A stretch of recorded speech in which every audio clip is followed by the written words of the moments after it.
Alrighty, Patrick, here's your 427 small block Ford. Your description is combination. It's got the Edelbock Manifold, fuel carburetor, MSD Pro Billet. It's got several ass cast heads, custom ground hydraulic roller, the front sump oil pan.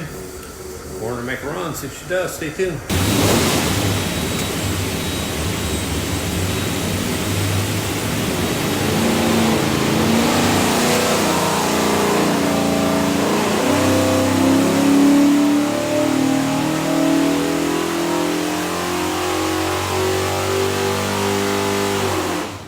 Okie doke, 3500, it's 495 foot-pounds of torque, peak torque 528, peak horsepower 511, rate of 500, so everything's good. What we'll do now is pull the pipes back, make sure it's good and clean for you, show you a couple things. To receive your engine, find this thing looks like a credit card, it's a USB card.